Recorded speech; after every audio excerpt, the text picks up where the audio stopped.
Originally advertised by Ubisoft as taking place during the Crusades, the first Assassin's Creed game occurs smack dab in the middle of the Third Crusade from 1189 to 1192. Deus Vult memes aside, what were the Crusades? They were a series of military expeditions staged by Christians from Western Europe who sought to seize control of the Levant's Holy Lands, such that these Europeans could physically own the lands upon which Jesus had walked. Crusaders who earned land across the Levant over the course of the conflict divided territory into Crusader states, which were essentially European colonies. Though many soldiers and colonists were English, French was the dominant language. Indeed, many important crusaders had French titles. For instance, Richard the Lionheart was also known as Coeur de Lion. The first two crusades were somewhat successful in the sense that European Christians successfully annexed land, including Jerusalem. Unfortunately for them, an Islamic leader by the name of Saladin began to creep into these territories, earning several decisive victories that called for a third crusade. Historians credit the Battle of Hattin as the last straw. Occurring in the northern region of Palestine, this costly battle saw Saladin's Muslim forces wipe the floor with those of Guy de Lusignan, king of Jerusalem. Once Jerusalem fell under Islamic rule, the Pope formally ordered another crusade, which didn't really matter because some of our crusaders were already on the case. Conrad of Montferrat was one such crusader, engaging in a naval assault on the Levantine city of Tyre with a sizable fleet and army no more than 2 weeks after Saladin's victory at Hattin. Also, shortly after Saladin released him, Guy put his nose to the grindstone and successfully took back Acre, another of the playable cities in the first game. 3 leaders were to participate in the Third Crusade: King Richard I of England, King Philip II of France, and Holy Roman Emperor Frederick I. Recall that the Holy Roman Empire follows the OG Roman Empire. First of all, Frederick fucked himself from the start. The story is quite ridiculous. A veteran of the Second Crusade, Frederick began his journey to the east with the largest army of crusaders Europe had ever assembled. He and his army traveled through a number of territories, including Hungary, Greece, Turkey, and Armenia. Shortly after reaching Armenia, Frederick was fording a river with his personal bodyguard. In the middle of this ostensibly safe and mundane task, he drowned. It's like the Dragonborn getting killed by a bear, isn't it? Anyway, his death crushed morale among imperial soldiers so significantly that many returned home. When the Muslims discovered his death, they called the uncanny event an act of God, and who can blame them? Philip II and Richard I didn't enter the scene for another year or two until an archbishop appointed them to the task. Historians agree that tensions between France and England contributed to delays in progress. Certain English kings enjoyed ownership of sizable French estates, such that much of Normandy was under English control, and Philip II in particular had his sights on reobtaining the territory. In fact, one of the primary reasons Richard I and Philip II worked together during the Third Crusade was because they didn't trust each other to finish the job alone. The two also exhibited different personalities. As the Lionheart, Richard I is sort of what we think of when we think of a crusader, a meat-headed zealot who smites everyone different from him and rescues well-endowed maidens from burning towers, paying for his chivalry with recklessness. Historians regard Philip II as the brains of the operation. He had already ruled France for 10 years, so he was infinitely more familiar with regal affairs than hand-to-hand combat. Thankfully, organizing sieges was among his regal activities. Not only could he put together effective strategies, but he was also good at designing and improvising siege engines such that his lack of Christian fervor was ultimately a greater hurdle than his lack of combat experience. When Richard I arrived in the Levant, his first move was to capture the entire island of Cyprus, which we can explore in Assassin's Creed Bloodlines on the PSP, if any of you still have one of those. Though the island was under Byzantine control, Richard's forces nailed the longtime occupants to a fucking cross, pun very much intended. Historians regard this seizure as one of the most impactful events of the Crusades because Cyprus was a critical, easily defendable location where European forces could store supplies and relay food, weapons, or materials to mainland soldiers and workers. Centuries after the Crusades, Cyprus endured as a bastion of Christian civilization in the untamed East, which is kind of ironic if you consider that the mysterious East is where Christianity comes from. When Richard I and Philip II arrived in Acre, over which Muslims and European Christians had already been fighting, they brought a healthy dose of morale The Muslims soon surrendered against Saladin's orders, though Saladin eventually agreed to the terms of the surrender, which were he had to cough up 200,000 dinars, all prisoners of war, and the true cross upon which the Romans had crucified Jesus.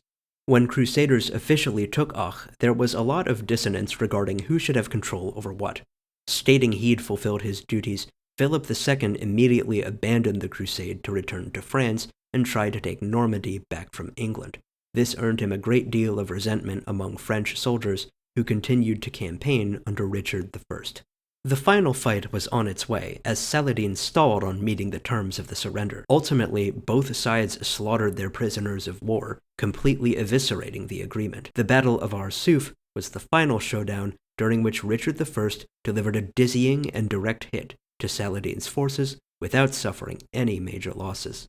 The goal of the Third Crusade was to take Jerusalem. While Richard I and Philip II were unable to achieve this, they did take back Acre and the rest of northern Palestine for Christian Europe, hanging on to the region for the next few decades.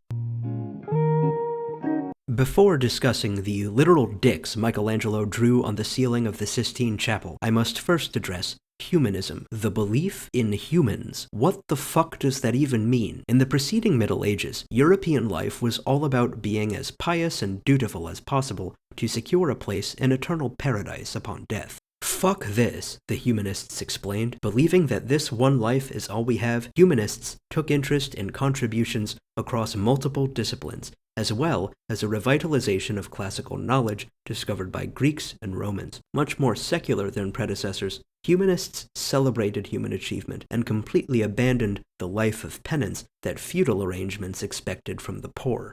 Indeed, key figures of the time, many of whom we see throughout Ezio's adventures, embodied this focus on and celebration of humanity. Lorenzo de' Medici funded many public projects, like the construction of palaces, as well as the remodeling of monasteries and churches. Michelangelo was among the first artists to become a master sculptor since antiquity, closely studying the human body to improve his craft. Leonardo da Vinci did everything forever and drew the Mona Lisa, so he kind of lost his mind. Many artistic works of the Renaissance continue to etch themselves into our minds today. There's Michelangelo's David with his ballsack hanging out. Also, Raphael completed his School of Athens, the crown jewel of his painting career. What's the School of Athens? Oh yeah! Leonardo invented that glider that doesn't exist, and Donatello churned out statues of saints like a weeb builds Gundams. As much of a blast as these artists must have had in the world of Renaissance Italy, I emphasize that humanists and the key figures of the Renaissance who followed weren't hostile toward religion, but life had undoubtedly become far more important than the afterlife. The printing press allowed for an explosive spread of critical information across major disciplines, from scientific advancement and mathematics to philosophical discourse and artistic technique, but a beautifully proportioned picture of the Virgin Mary that took perspective into account was just as valuable as a similarly realistic depiction of Venus, which people of the time would have viewed as much more secular. Mannerist Europe was different. Mannerism was an artistic movement with which Christianity largely fell out of favor. Mannerist artists dialed up the realistic detail of Raphael and Michelangelo to the point of austerity, focusing more on showing everyone how good at painting they were than creating beautiful pieces. Historians don't view the era of Mannerism in a negative light, but they don't view it in a positive one either. Perhaps this is why it ostensibly follows the Renaissance. As you may have already inferred from this discussion of the Renaissance's key figures, Italy, in particular Florence, was at the center of this upheaval. Thus, that Ubisoft had its Renaissance game take place in the region is no surprise. In the second game, players can explore carefully detailed renditions not only of Florence, but also Forlì, Venice, Monteriggioni, which is a real place, San Gimignano, and Vatican City. Meanwhile, Brotherhood provides a sprawling depiction of Renaissance Rome. As Ezio ages, he takes interest in his ancestor, Altaïr. To reveal Altair's ancient discoveries, Ezio pays a visit to the Levant. That pieces of furniture took over the modern-day country of Turkey I find a little difficult to believe, but here we are. The Ottoman Empire's story begins at around 1300, over 100 years before its actual establishment. Once upon a time, Osman I was in charge of a small principality in central Anatolia. For those who are unfamiliar, Anatolia refers to the actual piece of land that almost aligns exactly with modern-day Turkey. To the west, the Byzantine Empire had begun to loosen its grip on Constantinople, and to the east was an equally moribund sultanate. As you might imagine, the innocuous town that would become the Ottoman Empire had some options. Like many regions that have been important enough to name, Anatolia consisted mostly of miniature, nearly nomadic states that rivaled Osman I and his successors. With a delicate concoction of diplomacy and occasional warfare, Osman I expanded his territory significantly, such that years before the establishment of the empire, Ottoman rulers had developed a reputation among competitors for being uniquely shrewd and capable. Ottoman strategies didn't begin and end with knowing when to fight or fawn. They also attracted foreign mercenaries with promises of spoils, funded major campaigns through taxation, and even attacked allies whenever such betrayal would benefit them. Initially expanding into the Balkans, this Ottoman state would stretch from Armenia to Libya at its height of power. As much territory as Ottomans obtained in the decades before the establishment of the Ottoman Empire, they didn't seize Constantinople until 1453. What took so long? As rural tribal people, they didn't have access to siege equipment. Mehmed II changed this. A few generations after Osman I, Mehmed II was the actual sultan who officially christened the Ottoman Empire by capturing Constantinople. Before the siege, Mehmed II built a fortress from which to conduct a comprehensive assault, and this fortress was on the same side of the Bosphorus as the city, so not very far away. My sources don't describe the victory in detail. The capable Ottoman military dwarfed the city's waning forces, and there really wasn't a contest. Mehmed II's role as the initial leader of the Ottoman Empire was ultimately more important, catapulting the powerful state through centuries of rule. For the remainder of his life, Mehmed II invested in the city, leading public works to repair key aspects of infrastructure, including bridges, walls, and canals. His own comprehensive government supplanted Byzantine rule, and he shifted his focus to the economy, offering substantial tax cuts to merchants and artisans in the interest of citywide growth. Such artisans had free rein to, create hooked hidden blades with which to use zip lines, pull politicians from windows, perform sick backflips over incompetent guardsmen, and engage with shitty tower defense mechanics that don't make any sense. Apart from Ezio, who wouldn't arrive until Suleiman's reign, Mehmed II attracted people of all Abrahamic religions to Constantinople, including European Jews who would ultimately flee to the city in the wake of persecution. However, the empire prioritized Muslims. For example, the state encouraged Christians and Jews to convert, taxing them if they refused. Finally, the seizure of Constantinople wasn't the end of Mehmed II's military career. In the aftermath, he needed to defeat remaining Byzantine forces who might dispute his claim to leadership from outside the city. Further highlights include his successful annexations of Serbia, Bosnia, and Albania. As pivotal as Osman I and Mehmed II were to the Ottoman Empire's long reign, no discussion of Constantinople is complete without a description of Suleiman I, who is arguably the most important historical figure we see in Assassin's Creed Revelations. I certainly can't think of anyone more important who actually appears in the game Ubisoft released years ago.